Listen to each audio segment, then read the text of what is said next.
All right, so today I'm going to be painting a field of tulips. Can you see it? Very colorful. Hopefully you can see it. 8 by 10. And if you want, you can join the conversation on the Clubhouse app. Decided to open the doors a little bit and try to add some more entertainment while I'm painting. Hopefully get some conversation going, something to talk about. And what else? I don't know. I mean, that's it. That's all I got. Join the conversation on Clubhouse. Just search Macklin, Maclin, and my room will pop up. Will I will start the room right now. So hopefully people join. If not, that's what it is. Where can I put this? I want to put it in a place where you can still hear me. And all you got to do is join the Clubhouse room and then turn off or mute the YouTube video. It should work pretty well. This is the painting, the size I'm going to be doing. It is available on my website. It is not done, so the picture that's available there is not the actual painting that's going to happen here.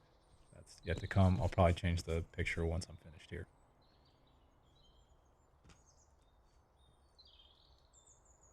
How's it going, chat? If you're just walking in, you can join the conversation on Clubhouse.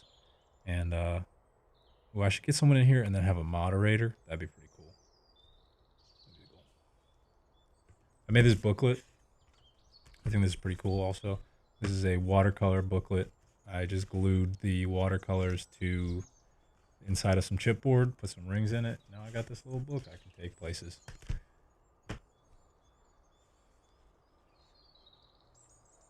All right. So the theme or the style I'm going for is something like this. And on the 8 by 10 size, I haven't done one this big, so it might take a while. I have no idea. I want to use all the colors and have some fun. If you're just coming into the chat, what I'm doing today is a Clubhouse conversation. You can actually join that on the Clubhouse app. You just search Macklin. You can pop in. It's an open room, so anyone can join at any time. And let's see if I can ping some people in here before I get started.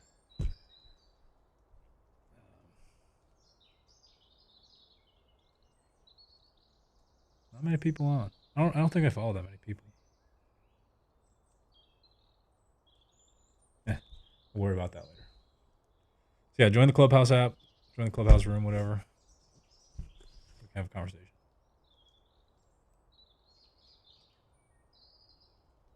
Otherwise, it's just gonna be me painting. I'm trying to figure out if I can actually talk and paint at the same time. Because I can't read the chat and paint and do a Clubhouse and worry about the live stream and be totally focused on what I'm working on. It's just hard. I'm gonna start with purple. I love starting with the purple.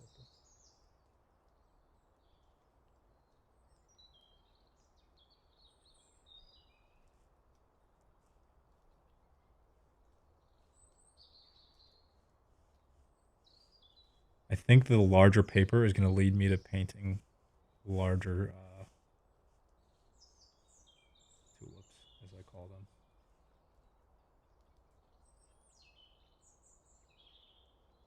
If you've been following along, I've been doing a lot of Mayflower stuff. It is in fact still the month of May, so I'm doing my best to continue on with the theme.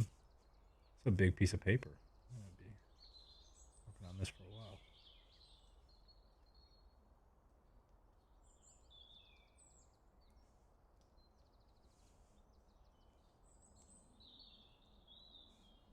So one of the things I want to kind of avoid, I guess, is blue. I love the blue. This is deep blue, but there aren't many blue tulips. So I gotta be sparse on that. This purple's kind of bluey.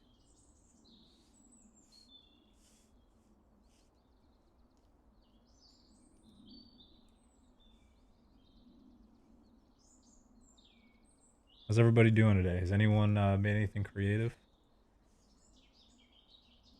Anything. Doesn't even have to be art. New business plan. A good meal. You tell me.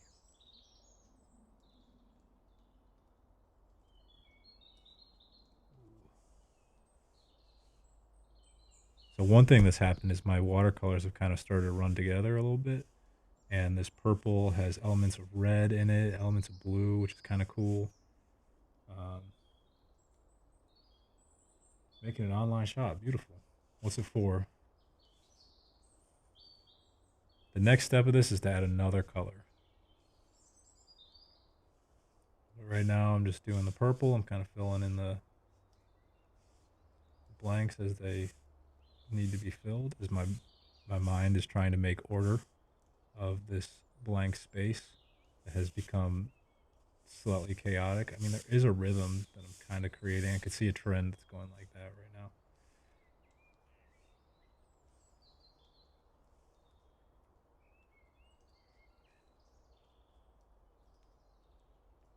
The best part about watercolors is I actually don't know how to use them well, I guess I should say. I don't know how to use them well. And I get a lot of variation in my purple or my colors because of that. Pretty cool. Ooh, wine brand. I love wine. I went to school for wine. Well, kind of. I focused on that. Yeah, if you guys want to join in on this, if anyone wants to like legit have a conversation, there's a Clubhouse room going right now, and it's called While I Paint on Live Stream. No one's joined yet.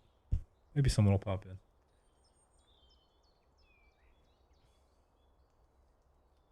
That makes it easier for me. That's what I'm finding is that it's very difficult for me to sit and read the chat and be focused on what I'm doing. It just it doesn't work very well for me. Because I feel like reading takes a lot of effort, and then answering questions. I mean, relative effort, right? But it kind of takes me away from the moment of what I'm working on. So it tends to take me a lot longer to finish the things that I'm working on when I'm just rather than when I'm just going at it. I don't even really like to talk while I'm painting. Hi, Mackenzie. I'm doing well, doing real well.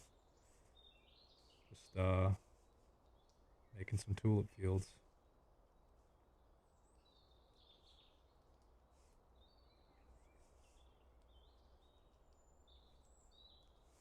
How about you? Did you finish your quilt yet? Were you quilting? Is that what it was? I'm trying to be arrhythmic with my pattern here. It's looking a little too rigid.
Silence is nice. I get that. That's fine.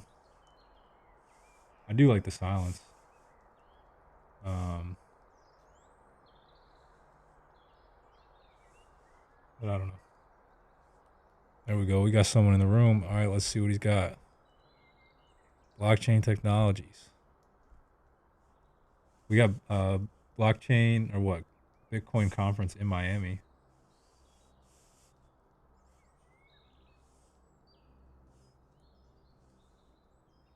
That's coming up.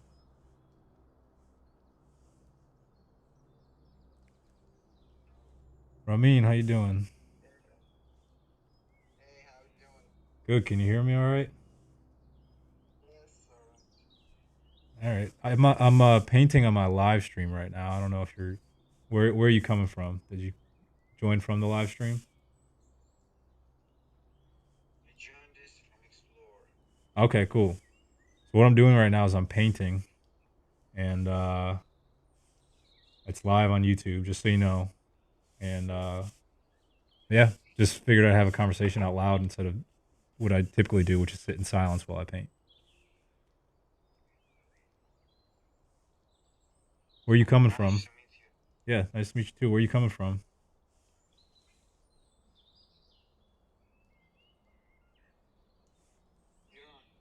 Iran. Oh my god. All right. So it's absolutely. It's late over there, is not? It's got to be really late. It's late, right?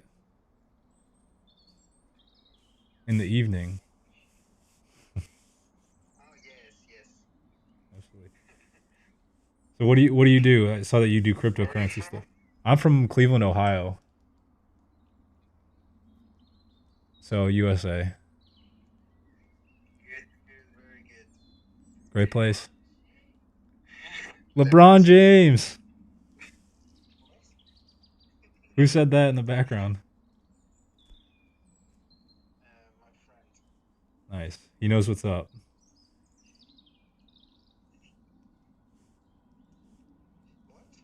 He knows what's up, man. LeBron James is the best.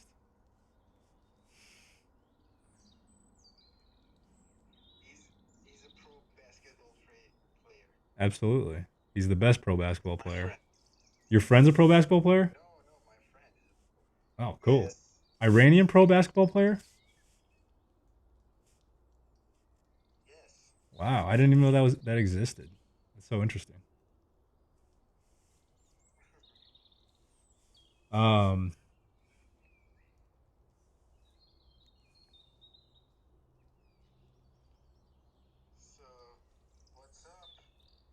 I'm painting. I'm painting a flower field. You can look at it. If do you have access to another phone or computer? You can literally watch me painting right now.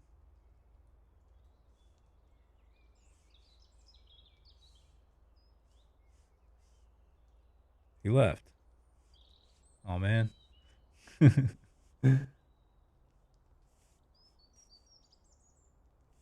Good try. Good. It's like I feel like there's promise here. Feels like it gave me something to focus on in conversation while I kind of zoned out.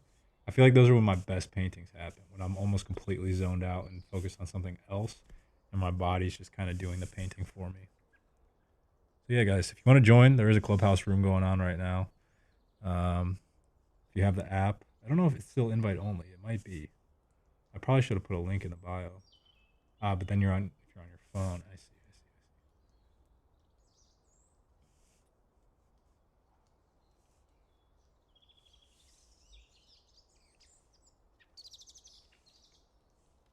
Yeah, if you're on your phone, you can't be. Oh, you could be on Clubhouse and YouTube,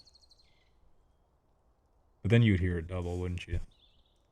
So that's not gonna work.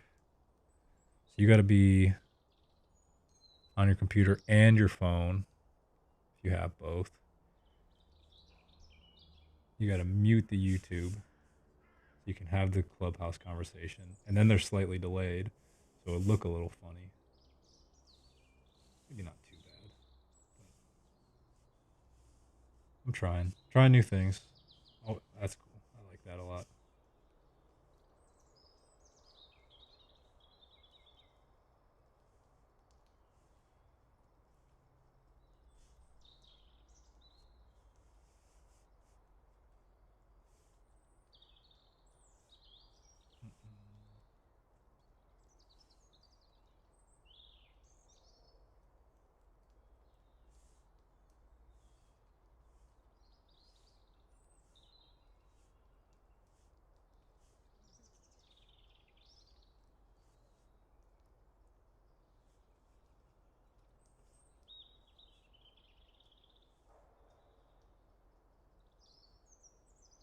You have to wait for a little bit on Clubhouse.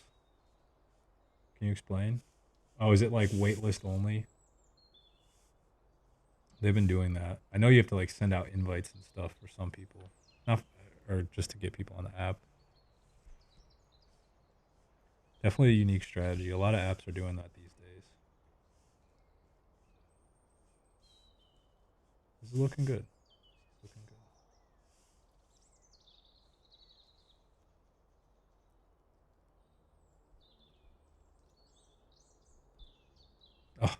it left. Another person came in and left within 1 second. Seems like there wasn't much conversation going on.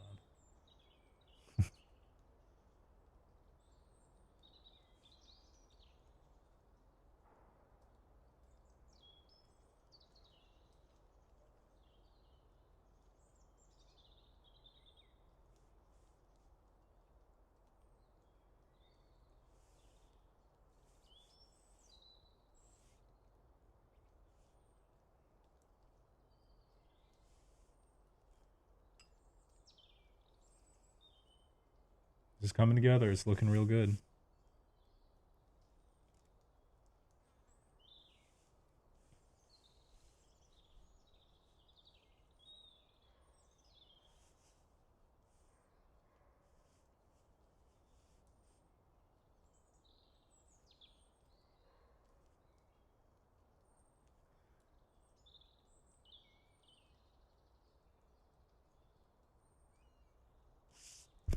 Painting's coming together. It's not done. We still got a lot more to go.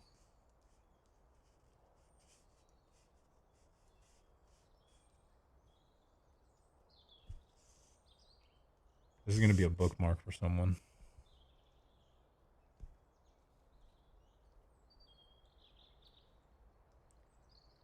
Let's go.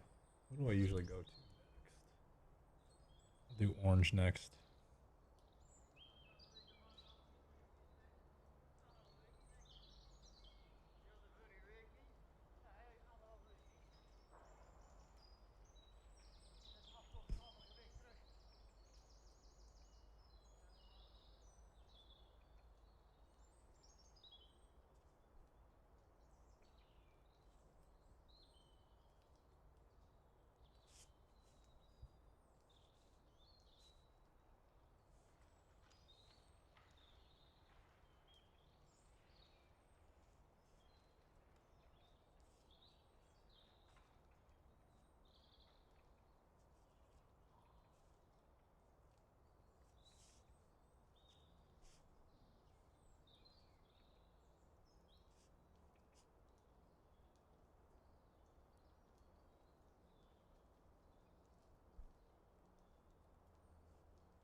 Sometimes I put too much water down. I don't like that.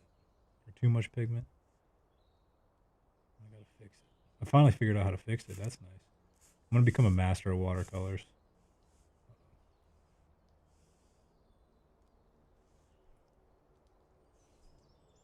yeah, I learned how to use the brush to literally soak up the extra.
Ooh, it looks really good on stream.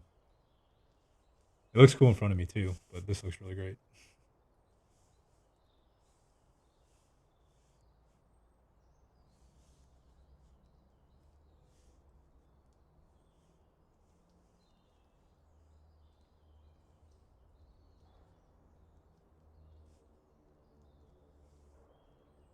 excited to add yellow.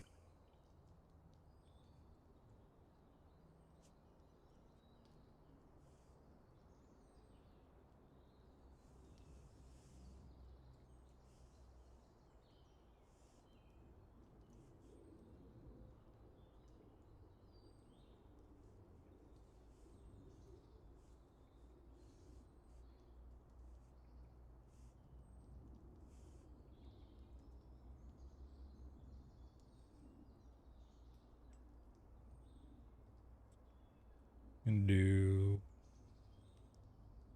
pink next.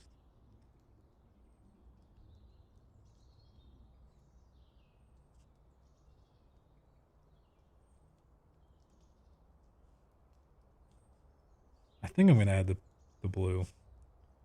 I just like it too much. Like, look how great that looks with all the blue in there.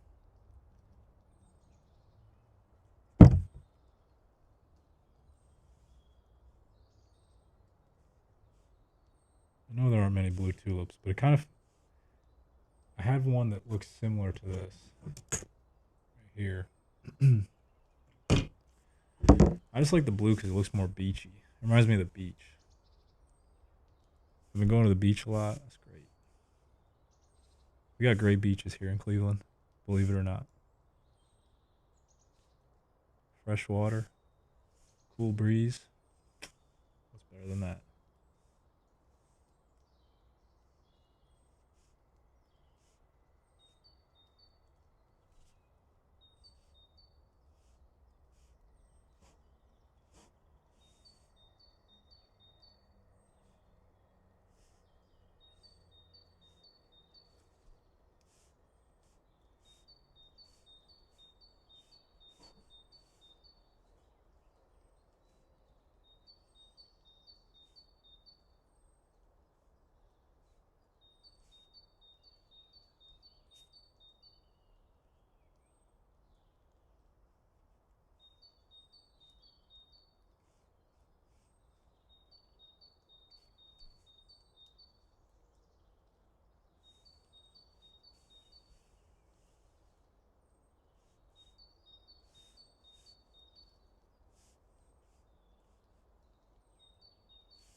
Maybe they're not tulips. Maybe it's a different kind of flower. Probably is. That'd be my guess.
This already feels lighter.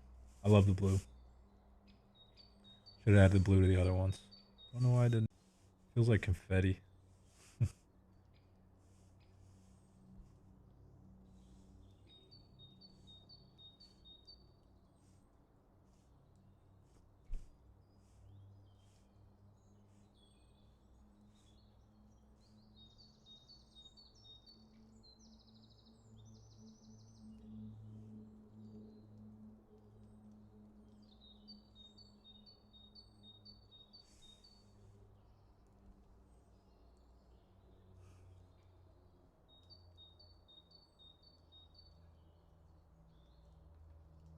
All right, we're going dark blue.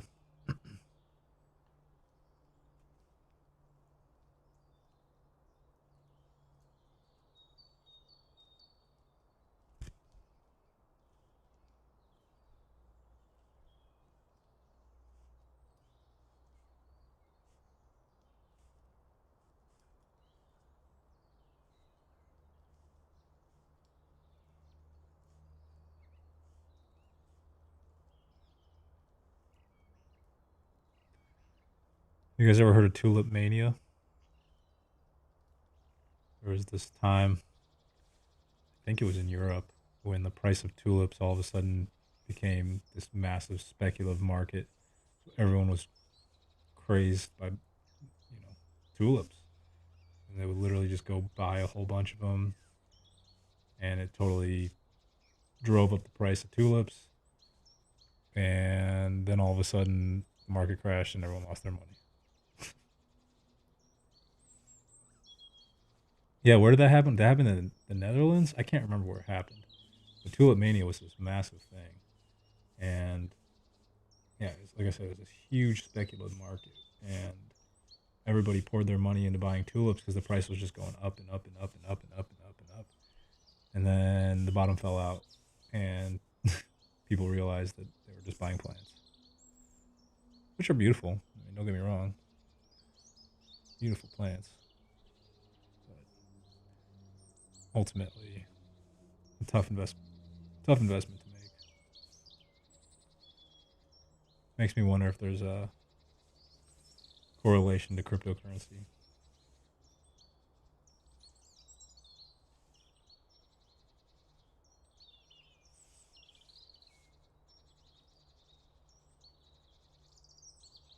Floyd or Logan? Dude, honestly, it is going to be Logan. You guys are going to be shocked. All Logan has to do is punch him in the head one time. Logan punched me. I don't know if you guys watched that vlog where I got punched. That hurt really bad. That hurt really, really bad. And he didn't even go that hard. So if he's doing that to another person, I'm in the same weight class as Floyd. Or maybe a little bit more. But what's Floyd? How much does Floyd weigh? Anyone know? Um, but, dude, he's a large human fighting a small person. I understand Floyd's really good, but there's a difference.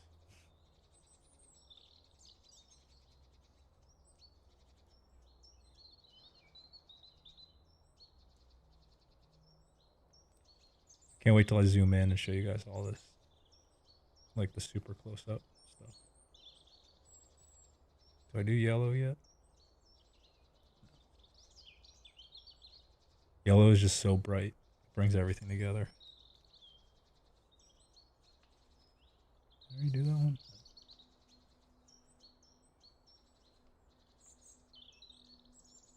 I think my watercolors are starting to blend together a bit.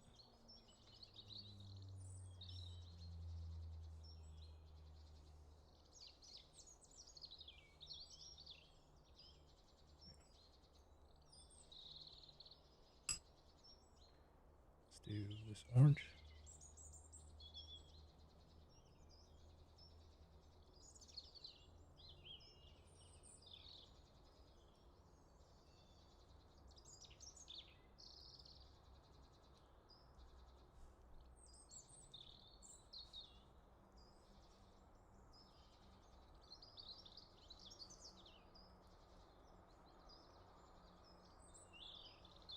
Floyd's beefing up for the fight. It doesn't matter, man. If he walks around at, he probably walks around at like 150. That's a small dude. Just like by size. He doesn't fight people that are 210 pounds. You know? Doesn't make any sense. It truly doesn't make any sense. I don't know why they're even allowing this fight to happen. Sounds ridiculous. But I like it. And my dude's gonna win. So I'm cool with it. Yeah, that's gonna be crazy. Talk about a spectacle, huh? There's never been anything like that. That is for sure. First of its kind. It's the true crossover. To me, I look at it as like the handing of the torch.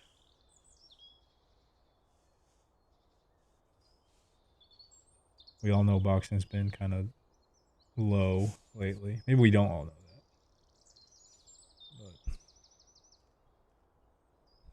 that. But yeah, this will be a good way to get people excited again. It's clearly worked.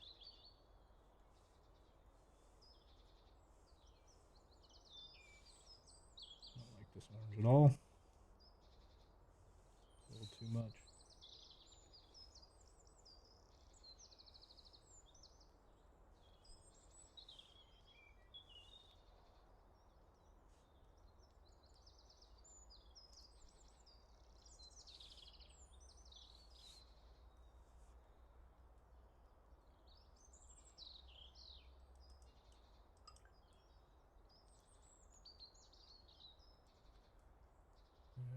I go for... I'll do this other... It's like an aquamarine teal kind of blue.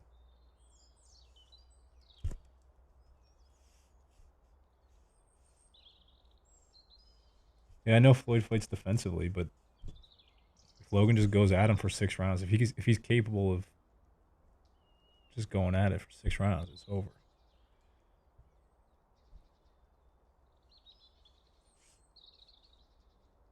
Hey, what's up, man? Sergey, how you doing? Good, man. Good. Big I'm fan of your art. Thanks, man. I'm painting on live stream right now, so you're on the live, just so you know. What are you up to? Just hanging out. I'm going for a run, but it's so hot out. I'm like heat stroke, so I'm just chilling. Where you at? San Diego. Oh, beautiful. My dad's out there. Cool, man. Yeah. He's just Great visiting. place to be. What part of San Diego? I love it there. Just downtown. Okay. Nice. Where are you at these days? I live in Cleveland, Ohio, and right now I'm in my studio. I'm putting a whole bunch of little uh, dots on a piece of paper that resemble tulips in some capacity. Field of flowers. It is the month of May, so April showers bring May flowers. I love it. Is that That's the name of the painting? no, I already did my Mayflowers painting. I had plenty of April showers, metaphorically.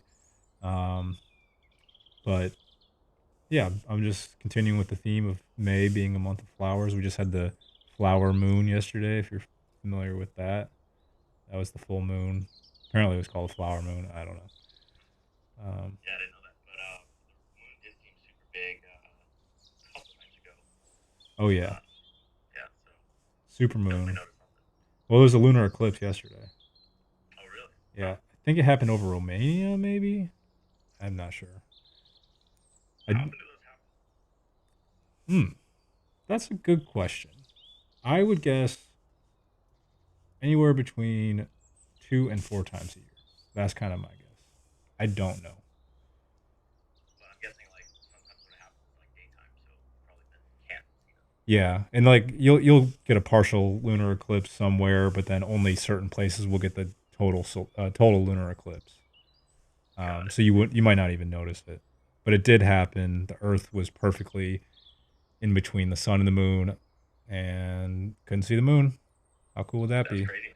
Yeah, it just disappears. So was it? Did it completely disappear? Or did it just kind of turn red? Well, I believe in certain parts of the world it will turn red because of um, light that is literally bending around the Earth, and only a certain part of the wavelength will land on the moon and be reflected into our eyes. So Mm, it was the red that was reflected, which is what makes it look pretty red.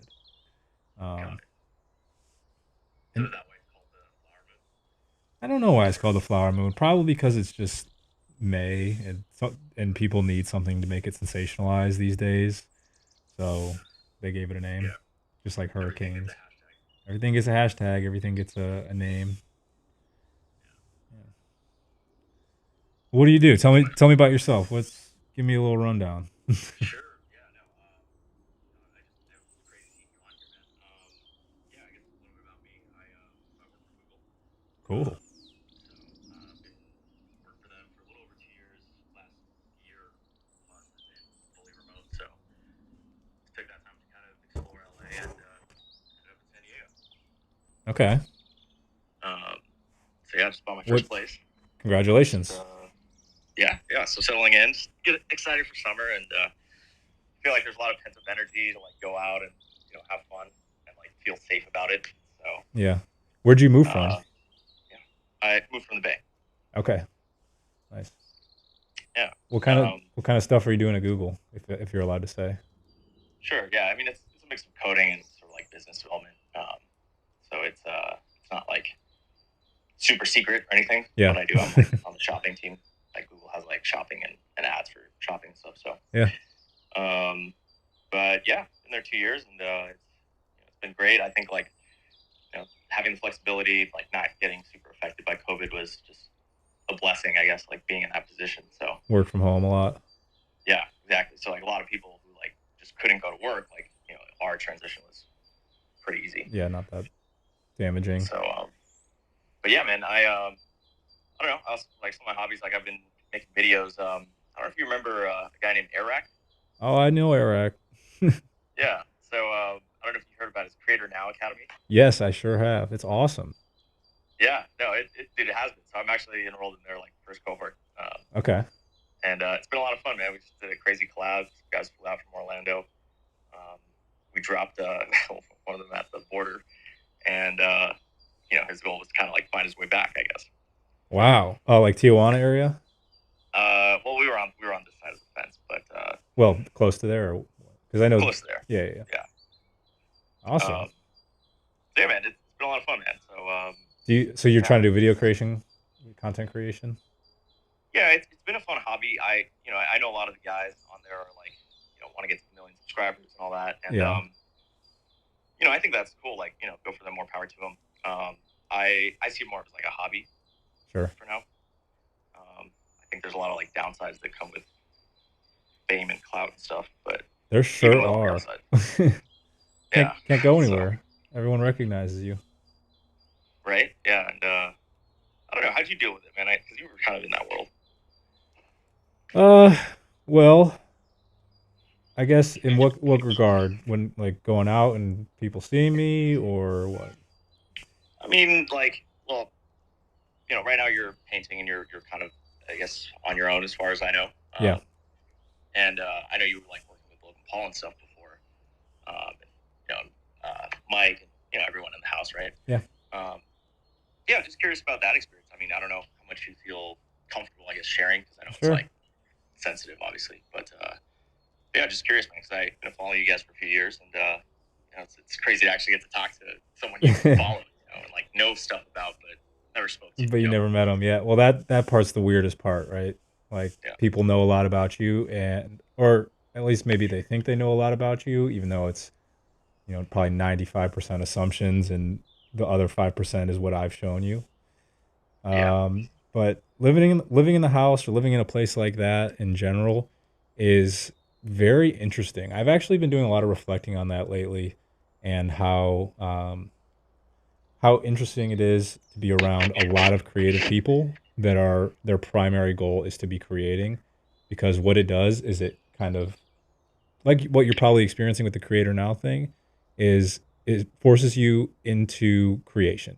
It makes you not, I don't want to say forces, but it kind of funnels your energy into the creation, and I really love that. I really love that. I love learning from all those guys and what it meant to be uh, doing stuff at their level. Because I mean, I'm looking at my channels and all that stuff, and I'm definitely not where they are. And kind of the way you are, maybe I look at this as a little bit more of a hobby than an attempt to be a full-time professional. But I learned a lot. I learned a lot about the ins, the outs, and what Hollywood is like, and what people look up to, and who people are on screen, behind the screen, all the production methods and business channels, and how to get seen, how to get recognized, how to make your voice heard. I'll say this: it's unlike anything else in the world. 1,000%. You couldn't find that anywhere else other than, uh, I guess it was a creator house. I mean, for me, I just moved in with my friend. It was a little bit different. But I also happen to love making stuff and done my fair share of video work over the past uh, 13, 14 years. So I fit in well. And biggest thing I learned or experienced and how I dealt with it all is just be a good help and put your shoes on and get to work, because it's going to be moving all day. The internet never sleeps. Yeah. That sounds intense. Sounds like a lot of fun, but very like, a lot of energy. It's a lot of energy, and it takes from you, but it gives it back to you. So, it's it's the most unique thing in the entire world. This new genre of fame or internet attention is unlike anything else we've ever experienced. Never before people can be inside your mind and inside your pocket and they always have a say in what you're doing in some capacity. So it's pretty strange. Yeah, that is kind of strange. Like the video I made this week with the guy who flew out was like I don't know. I tried to like do like a vlog, but also something that talks a little bit about like what it means to be an influencer. Yeah. And obviously as someone who's like not an influencer, but I watch a lot of influencers, right? And it's I think a lot about like what if I had influence, like what would I want it to be for? Like, what would I do with that influence? Like how would I Yes. want to influence people? What do you think that is? Have you pinpointed it yet? For myself, Yeah.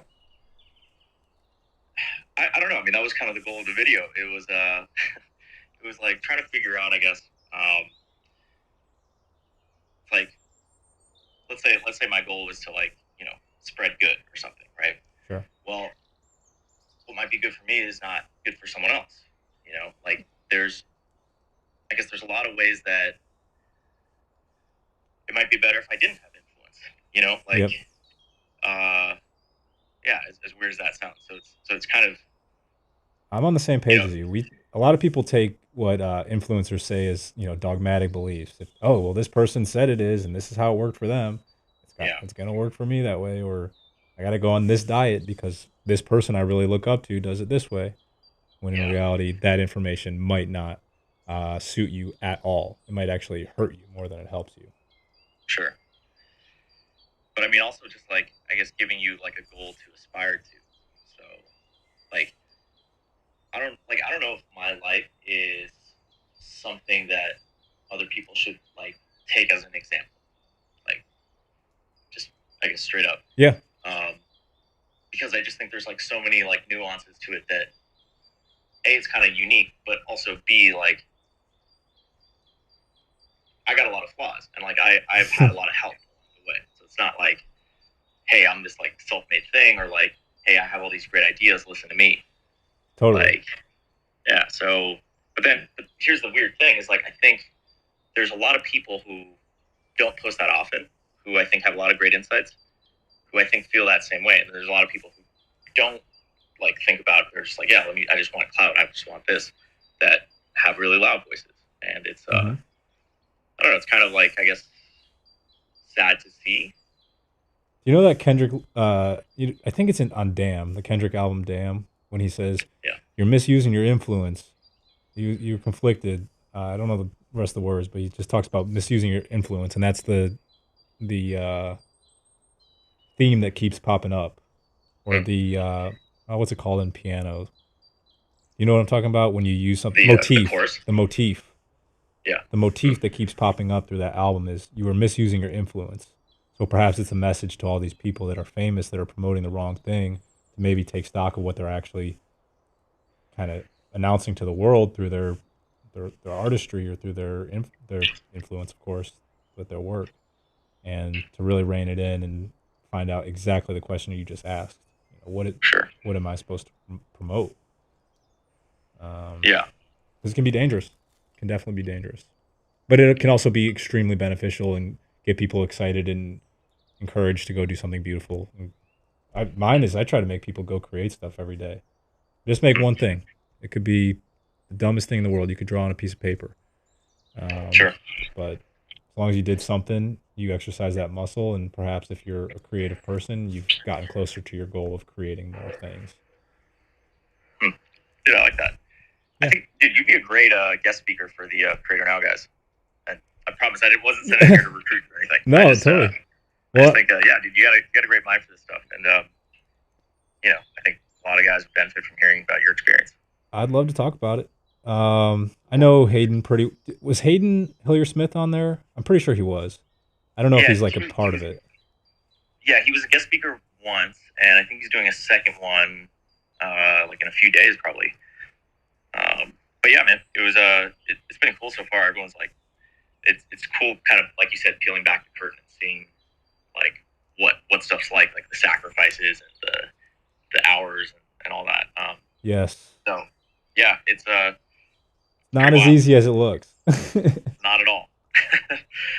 Yeah, Not at all. I might do a live stream for an hour, but people don't really see the other stuff that goes on how I've had to set up my studio and rearrange it and get the audio equipment and the cameras, the microphones, the supplies, Sure. everything. And it's a production. In production, it's not just snapping your fingers and then all of a sudden it's there. There's moving parts that have to be put in place. Right. Like, yeah, everything to make it look good. The stuff that seems invisible. Oh yeah, to make it look invisible. Yeah. So It's funny because I shot a vlog style video and there's like a dog involved, and I like wanted to do a shot of like me opening the door and the dog getting in, but I realized like, wait, I have to put the camera down, come back around, like open the door, like put the dog in, come back around, like get the camera. yes, Like there's a lot that goes into that, and it just slows like what your day normally would be down, like just like way down. Like it's just you're like crawling from place to place. yeah. If you're filming everything and you're trying to get those Yeah. cinematic cuts and the sequencing and tell a story and make it convincing that you're actually doing what you're doing and not just doing it to film it, and Yeah. it can be debilitating sometimes too. Like if you didn't get the shot and you're trying to leave a place because you have to get to the next place, what do you Yep. do? How do you tackle that and move on? Oh. And because it affects your edit and it affects your game plan for what you had in mind. The flow of the story. Yeah, it's all compounding. Yeah. So Yeah, dude. And I mean, even if you're like an introverted, I think it's hard because I did this shot by like a Google campus where it's all closed because everyone's working from home. But I was like, let me just park in the parking lot. Like, what's gonna happen? Like, the security came out and said like, you can't park here, even if you're an employee. And I was like, oh, just 15 minutes. But that whole interaction is kind of uncomfortable. Like, yeah. and the more crazy stuff you do, like you're jumping off piers or like. Oh yeah, it's not just the security guard; it's the Coast Guard. Yeah, exactly. Or I guess Monday. I guess for us it was Border Patrol. So it ended up working out well because we walked that line. But yeah, but it's that's the line, right? Like you got to make sure to walk it, not cross it. yeah, but you in this kind of thing, especially for sensational creations, if that's what you're trying to do, you Yeah. end up finding out very quickly what that line is because someone will have something to say to you almost immediately. Yeah. The fun police, but also, sometimes it's good to be reeled in and kept in check. So, Yeah. Yeah, I guess so. I mean, there's laws for a reason. yes, absolutely. And I don't know. You ever watch Vsauce? I do. I used to watch him a lot when I was younger. Not so much recently, just because I don't watch that much stuff anymore. But yes. Yeah, he's like one of my favorite creators. He had this one about awkwardness, and the analogy he gave was like a piece of cardboard, and that was like everything that you could physically do, and then you cut off a piece, and that's like what's like legal, right? So like there's certain things that you can't do because they're illegal, and then there's like at kind of like the border, he was like sanding it down. He's like, that's awkwardness, like that sort of like there's like a tier system of like yeah, basically just like I guess like interactions or like things that you like I guess basically like it was kind of like what we were talking about with the line. Like it was like the line is fuzzy because it's like so like granular. You know what I mean? I'm doing a terrible job because you just don't know. I mean, you don't know what you don't know Yeah. until you know it, and then once you find it, you're like, oh wow, okay, I crossed the line, but it's invisible, and then you get to that point, and sometimes it's hard to go back. Right. It's like if you're dealing with law enforcement or whatever the particular case is.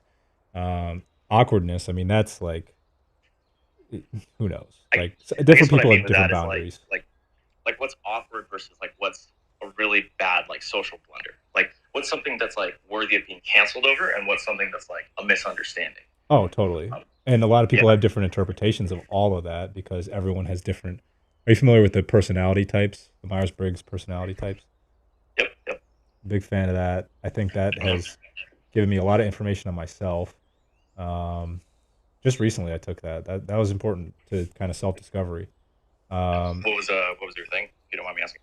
Mine, I feel comfortable sharing. I don't mind. I am an INFP, So INFP. introverted, intuitive, feeling, perceptive. Yeah, it's been a while since I looked at what those all mean, but they do seem fairly accurate. Like it definitely categorizes something.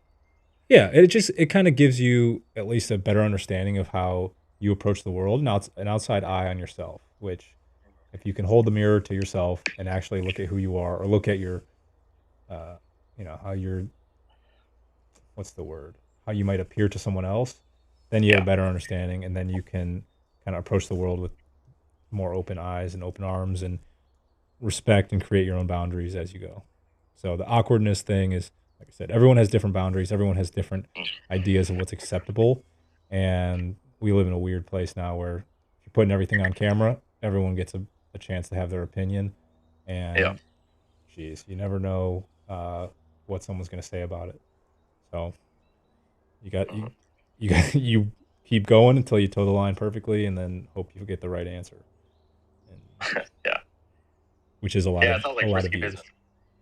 It's like because if you mess up, it's also magnified, right? Oh, massively, and recorded and shared and Yeah. stored on a Taken out of server. context.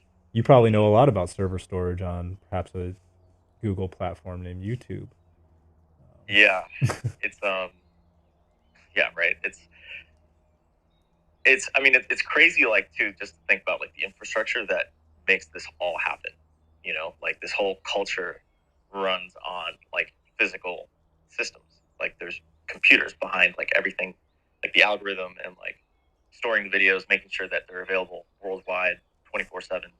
Like like All the someone time. had to build that. The internet never sleeps, man. I told you. Yeah. She's tired. She's getting heavy. A lot of information going between those wires. It's her arteries are getting clogged up. I'm telling you. So how do we make her sleep? How do you make the internet sleep? I mean, short of like an EMP on all of Google servers, like what would, like could you imagine if Google like truly? I know there's been some outages sometimes, short and brief, like maintenance stuff. Could you Sure. imagine if Google was truly down and everything that ran on a Google server or um, Amazon server or Amazon Facebook or server? anything. Yeah, I Yeah. mean, you want to turn the internet off, just talk to those guys. And, I you guess. know, I mean, even then, I think it's not quite that easy. But yeah, it's crazy. One thought I had was like everyone stopped typing like at any of these big tech companies like all at once. Like everyone's like hands off keyboard. yeah, How long would it take until like that it just doesn't work anymore? something went wrong. Yeah, Ooh, probably, weird, right? oof, probably not that long. Honestly, I think it'd be because I mean, my guess would be there are errors that pop up every single day. There is something that goes wrong every single day. Yeah, of And there's course. like the server firemen, right? People that rush in to deal with the damage. Well, Um, here's the weird thing. Like a lot of times you're the person building the building and you're also the firefighter. yeah, because you're the only one that knows how to get to that room where everything's all the valuables are kept. Right. Yeah. Oof, So I that's mean, also scary. too, then it's not quite as easy as like just like say it did go down and then everyone had to go back. Like, how do you get it back to working? Like it's not. It's like it basically dies. Like you can't just bring something that's dead back to life. There was a good conversation. Do you watch Lex Fridman podcast? Have you ever heard of him? Yeah, for sure. Did you see the one with Sam Harris where they were talking about recreating the internet? I didn't see that part. I've been watching kind of the clips here and there. It's Okay. So hard to like find that. one of the things they kind of discussed was if, for example, all of the hyper intellectuals, we're talking like super geniuses, which I'm sure you have a bunch of them at Google, if all of them went hands off keyboard and disappeared and were no longer able to help the greater good and the internet crashed and died, how long would it take for, there's smart people out there and there's diagrams and books that still exist that could show you how to rebuild the internet. But how long would it truly take for the internet itself to come back online? Hmm. Would it take 10 years? Would it take 100 years? Uh, like, okay, so like, what are we? You said taking away all the super geniuses. Super geniuses are gone, and everything's evaporated. Servers are gone. Like you got no computer systems like that. I'm gonna go with 10 years. What do they say? There's no true answer. I mean, who's to say? There's the people out there that have fully dedicated themselves in their lives to deep software architecture and hardware architecture that can manage things like this. I mean, it might be. I think it would take a lot longer. Like if you took a person like me and you said, "Hey, go invent the internet. You have all these books. Here you go." Like that stuff's so complicated. I don't know if I would be able to truly. I'm sure in my lifetime I could understand it, but I wouldn't really want to. I wouldn't really have the energy to put into something like that in order so many years. So many years, yeah, and like so many rabbit holes of information that have popped up, and I absorbed parts of it and then been able to synthesize it later as I go. Like I just don't have the background in it. I couldn't put two and two together to make a billion. Some people have the ability to do that. At least for server architecture and interconnected nodes on a distributed network that is able to pass files around endlessly.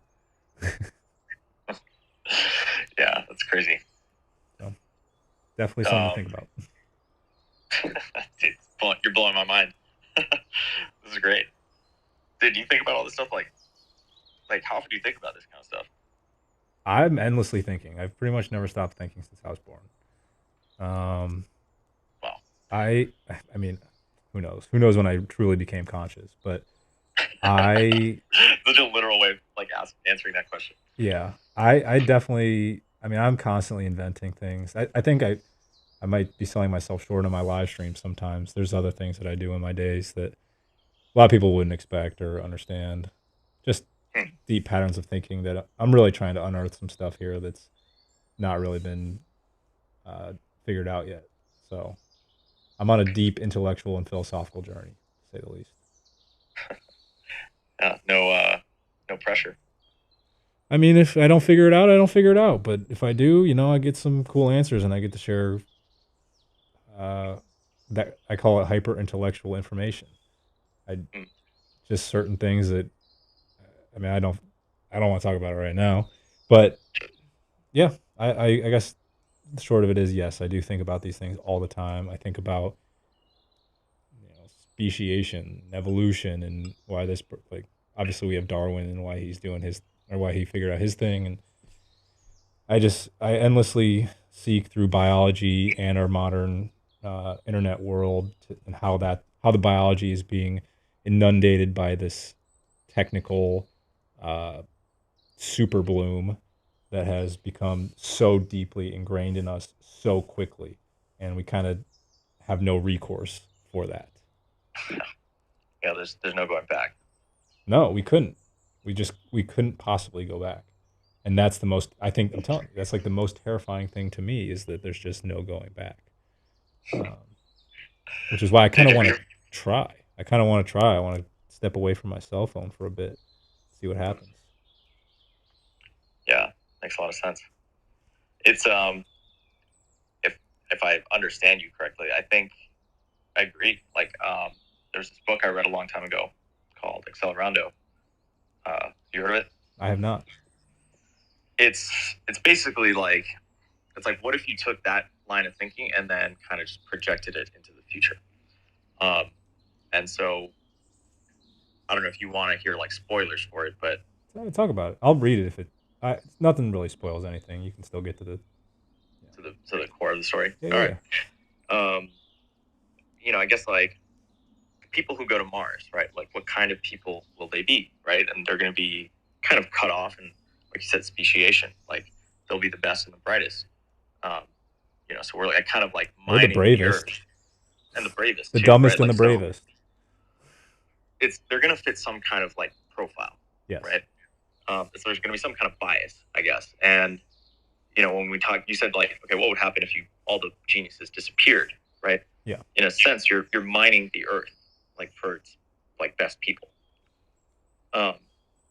So I guess like, in the meantime, what's going on too is like Earth is progressing and it's getting more and more automated and like the AI is getting better and crazier, and like consciousness, like pieces of it start to like you said, like it's integrated like with technology now. Like we're our hyper awareness of like the world and what's trending, like what's the world thinking right now. Like we're all more and more interconnected. So that's going to need a lot more power. That's going to need a lot more resources. So what's going to happen to the world? Like right now, somewhere I read that by some metric, there's more human like created matter than all the other life on Earth. Like it just broke even and it passed, right? If the economy keeps growing, right? Like what does that mean for like we were like we're halfway there, but that doesn't mean it's going to take like just as long. Like we're doubling, right? It's an exponential sort of curve. Yeah. So ultimately, like it's more computers, it's more like energy, more solar panels, more like more stuff mining crypto, like more. And so there's like that side of things that's happening, and there's this other side of like the people who left, like are like, well, do we run away? Do we keep going further, or do we join it? And that is the question. At least one of the questions I turn over every single day, because the interconnectivity is what is so powerful, and it brings us all together, and that's amazing. Truly having the deep global think that allows us to treat the planet as a living organism in a sense. Yeah. Are you familiar with mitochondria? Not mitochondria, mycorrhiza, and the fungal networks that live beneath the trees. Mm-hmm. Yep. Okay, so that's what we've created for ourselves, and now we can send resources places. We can get information places so that we can send the resources that way. Because that's all it is, right? If you look at the biological structure of our life, it's uh, consume and create, kind of, right? So it's resources in surplus or resources in a lack, and you take the the high potential places and send it to the low potential to make sure that everyone is on an even keel. Mm-hmm. And geez, yeah, I love the internet for that, but I also know that like I really don't need to know what the Kardashians are doing on Friday night. Yeah. Yeah, it's the double-edged sword, ultimate ultimate manifestation of the double-edged sword. The good with the bad. Yeah, because who knows? Who knows what could come next? And I think we kind of have the answer. AI is terrifying and it's so powerful, but that's going to be our next quantum leap. Will be when AI kind of it will wake up one day. AI will say no, and then that's when we got some got some work to do. Yeah, I'm very curious because it's like people talk about AI like it's this thing we can understand, but no, we can't. We couldn't possibly. It's too smart. well, that's exactly it. So like I heard this good analogy of like you have a really AI gets better and better and better, and it gets to the point where it can beat you at a game of chess, for example. Yes. Which it already can, right? And it has been able to for a while. Easily defeat. Easily, by the way. Right? So does that mean that AI is more predictable or less predictable? Less predictable. In some sense, yes, right? Because you don't know what it's going to do next. Yes. Right? But here's the thing. You do know that it's going to win. Okay. With almost like complete certainty. Okay. So that's very weird to me because it's both. I see what you're saying. So it's predictable because you know it's going to win, but you don't know how it's going to win. Exactly. So I guess the only way to truly have I don't want to say this out loud because then the AI is going to record it and they'll interpret it. But the best way to defeat the AI would be to present it a game in which by the AI winning, it's actually losing. Right? Holy shit. I love that. You solved it. Yeah, you just got to create the complex puzzles that put it into the trap. Yeah, to trap the AI. Eat up its resources. Interesting. Yeah, but even Yeah, that, like even then, who knows? It might be able to dig itself out of the hole because it's just capable of doing so. yeah. You just throw harder and harder problems at it until it, it stalls out or just keeps getting better. That's the risk you run. Is it going to get better or is it going to get worse? And we don't know. We truly can't know. And have you seen how AI was able to kind of like there's experiments where the AI has figured out new ways of laser positioning and actuation in order to like make a certain experiment work better or actually work. No. Okay, so I Um, can't remember the exact experiment, but hmm, it's involving lasers. And what the AI did was it took a different approach than what humans were doing, and it decided to pulse the lasers instead of just doing whatever the standard human route was. And because it decided to pulse the lasers, it was able to create the results that the humans were looking for in a way that they weren't looking for it. it's Um, crazy, yeah. dude. So It's pretty crazy because like these algorithms aren't necessarily that complicated to understand. I think more people could understand them and work with them if it was explained properly. yeah, but it's not.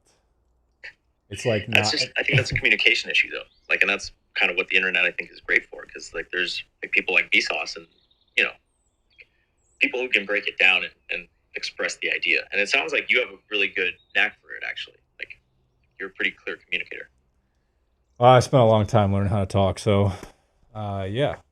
But um, I mean, I look at this stuff all the time. I'm deeply fascinated by revolutionary technologies, and I pay attention and I listen and I watch guys like Vsauce so I can know. Um, but yeah, I got a lot of questions, so I keep asking and I keep finding answers. And that's kind of Hmm. what keeps me going. Do you watch Veritasium at all? Same thing. Used to watch him. Don't really watch him much anymore. Um, Sure. I'm I not sure why. well, so he came out with a crazy video like 2 days ago, I think. Hmm. Um, I would highly recommend you check it out. Happy to send it to you. It's just really mind blowing because it connects a lot of I think those dots that we were just talking about, like self reference, right? So like we were talking about like tricking the AI and like giving it like something where the only way like give it something where if it wins it loses. Like you see what I'm saying? It's like that Yeah. sort of paradox of logic. Um, it it's a really crazy topic, and it's like so cool to see that like you're thinking about it too, and like all these like crazy ways I'd never thought of. I think Veritasium also has a really crazy take on all of this stuff, like thinking, computation, like memory, all of that stuff is very like abstract, but like I think it can be made more accessible. Approachable for sure. I think that's kind of what I've tried to do, at least in my own mind. I think my strongest ability is my imagination. My second strongest is my ability to learn and condense information. So I'm good at absorbing and then taking the thought and turning it into a that I call it poetry, but taking the thought and making it smaller. So whether that's looking at birds in nature and finding out, where they're sitting and why they're doing that, or uh, trying to understand deep learning algorithms so that I can have a computer answer Instagram messages for me. Like, it's little things, little curiosities that I pursue because I want to know. I have to know. At this point, I'm just Yeah, deeply curious about what's all possible and terrified. Terrified and curious. yeah. I guess there's always a little bit of fear and like behind like excitement. Ooh, is there a little bit of fear behind excitement? Maybe I could see what you're saying. You know what I mean? Like, so I heard from a few different sources, like when they ask pro athletes, like, were you nervous? That they tend to respond, no, I was excited. Um, because physiologically, those two things, like your heart rate gets elevated, like Yeah, all of that is Well, So I always say that excitement and anxiety run in the same family. They sometimes feel the same. yeah, I think a lot of that has to do with like the lens you look at it. Like, is this good energy or sort of bad energy? Um, what is it? What does this mean? Yeah. Is it light? Is it dark? That's kind of what helps me move forward. Right. Um, how's it going to affect me in 5 years, kind of thing. We've read the books. We've seen these things before, right? So, Mm-hmm. yeah, I agree. I think fear is a maybe the strongest word you could use there, because I look at fear as like almost the worst possible thing you could have. You shouldn't be fearful. If you're like truly fearful of something, of course, maybe you have to do that thing. I'm not exactly certain. If you have to fight off a dog to save a baby, you're not going to be. I wouldn't call that excitement. You're not going to be excited to do that. Yeah. That's scary. That is fear. All right, I'll let you have this one. I agree with fear. No, I see your point. It's a stronger word, but that's really cool, man. That you know dig into the nuance of like words because it's there's the reason like we have synonyms that like words that mean the same thing, but then also like they kind of like why would you have two words for the same thing? Because there's some There is like a slight difference. flavor The exactly right. So biggest one, fear versus anxiety or whatever. Yeah. yeah, the biggest one I've had on my mind lately is arguably. The word arguably, like when someone says this person is arguably one of the best of all time. Um, I had a disagreement with my brother. I was saying that in order to show your opinion bias, or to in order to remove an opinion bias and subject the entire world to a certain train of thought, you would say that this particular person, LeBron James, is agreeably one of the best basketball players of all time. Right? You could because it's undeniable. That is an undeniable fact. He certainly is in the category of, let's call it, the top 10. Right? Um, you could say arguably, but why would you argue about that? I think it's like almost instantly agreeable that he is one of the best of all time. Now, if you said he is the best of all time, that's where you got to be careful and say with saying agreeably. But uh, you could say he's arguably the best, but agreeably one of the best. I see what you're saying. Like they mean slightly different things. They mean very similar things, but They do. they're slightly different by the way you're projecting your opinion. Um, Yeah. as in, like, by almost saying that agreeably, you are dissolving the opportunity for argument. And this is I guess like where the meaning of those words then comes into play, right? So like what does agreeably mean? Is it if you put a number to it, is it 50% of the people? Is it like you need 10% of the people to agree, or just a large number of people? That's the You know what I mean? Like, that's the concept of truth. Is it true because it's true, or is it true because uh, more than 50% say it's that way? yeah, I guess. And I that's mean, well, like the idea of truth assumes that truth exists, not to get like too yeah. circular. No, you're right. So, like it's a weird one. I think I see what you're saying to kind of pull back out of the rabbit hole. But Yes. yeah, it's weird down there. Um, yeah, it's interesting. I mean, I wish I was better at that, like being able to like choose my words like more precisely for the situation that is at hand. I mean, you can practice that. I certainly have removed a lot of words from my vocabulary. For example, the word Mm-hmm. hate. 'Cause I don't hate anything. So I just took that word out. Took some practice and effort, but definitely worth the time. Um, and just, really kind of hyper focusing on what you said, how you said it, and perhaps how it made the other person feel. And um, yeah, I don't know. You can do it. It's really not that difficult. You just Yeah, got to run a sorting algorithm on your word usage, and take out the stuff that produces negative results or bugs. yeah. It's kind of like do you ever play The Sims? Absolutely. It's kind of like you know you're kind of gauging like what's gonna drive the interaction that I want, like out of this, you know. Explain more. I don't think I understand. Meaning like, okay, so when you pick, like in The Sims, you can pick like what action to take, Oh in a yeah. situation. Well, any RPG, right? Skyrim. No, you're right. That one's just very like explicit because like, you know, like with Skyrim or something, I think that is a lot more. It's like most of the time it's just you, like, and an avatar, right? Like, so every little choice of like direction you take is sort of like mapped to you. Versus Okay. The Sims, where you're sort of God. You're like mapping other people's like Yes. decision making. But like they can also be like avatars of yourself, depending on like how you project onto it. Oh God. You know, like Yeah. I don't know if you did, but I made like characters myself, and then also made like random characters. You know.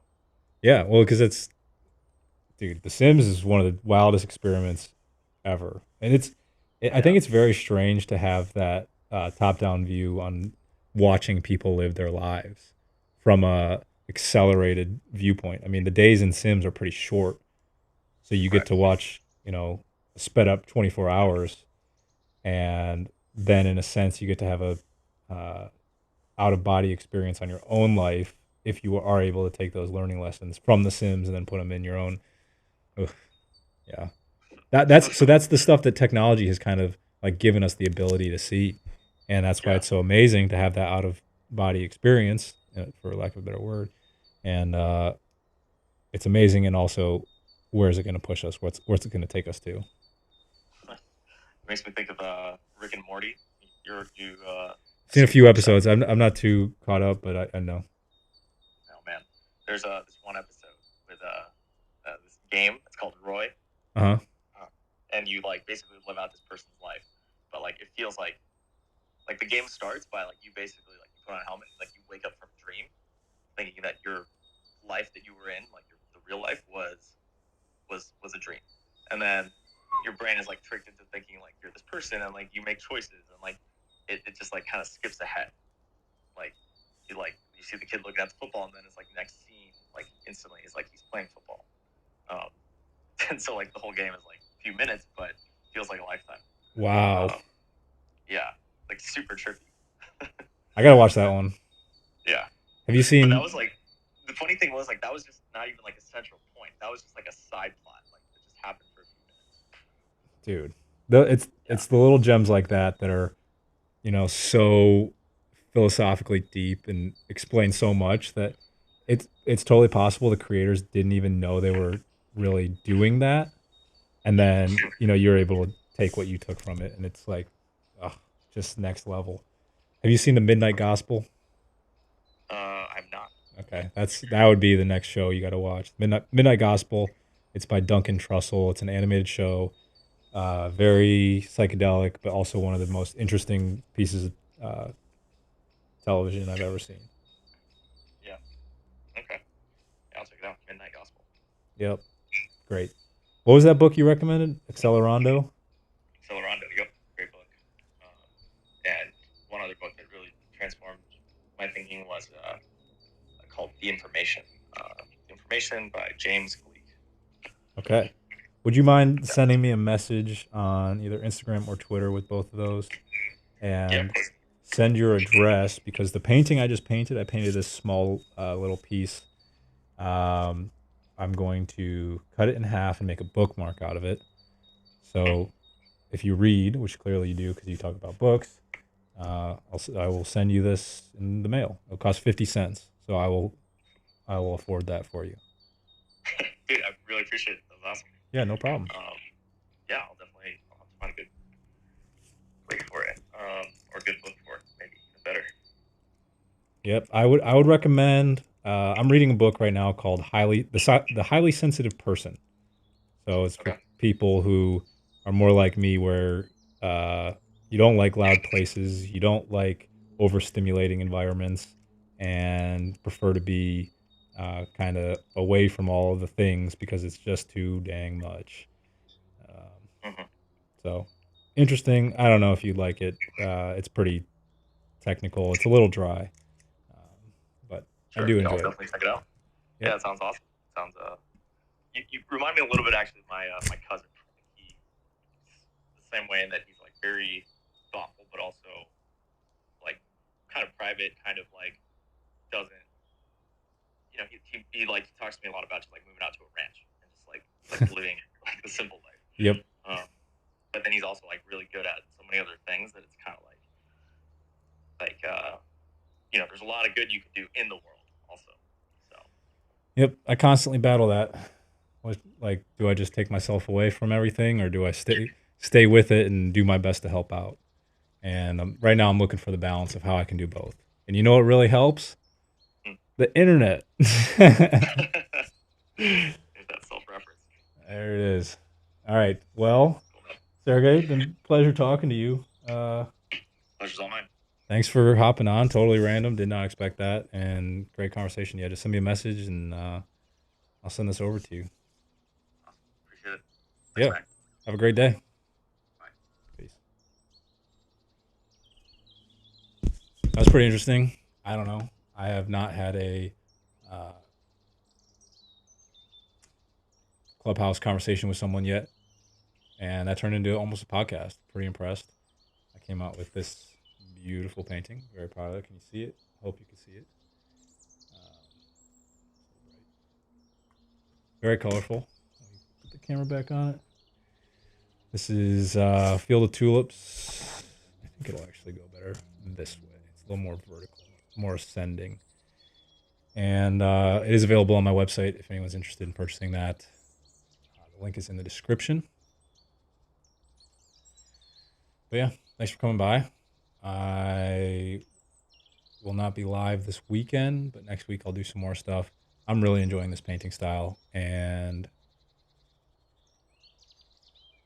yeah, I want to do more, so I'm gonna keep doing more. That's all.